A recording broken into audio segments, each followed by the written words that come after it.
kasing steps dito. Napaka-strict talaga dito sa kumpanya ko. Hindi ko na maalala yung password.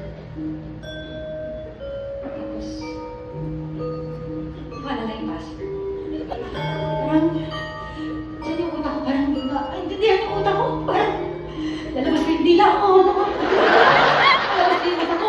Tapos yung ata ko na maintindihan. Parang, isa-isa na yung sa utak ko. Yung, utak ko na parang gusto niya malaman yung buong buhay ko. Pati yung tatay ko. Gusto niya malaman yung bahay ng internet ko.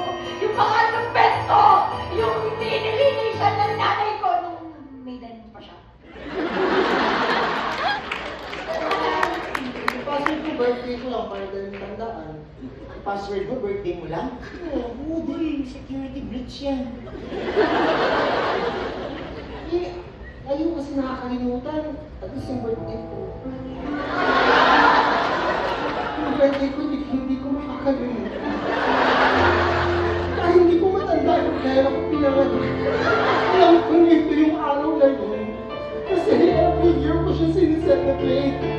At every year, binibigyan ako ng regalo ng mga magulang ko, ng mga kaibigan ko, na lahat ng kilala ko. At talagang special itong araw na to.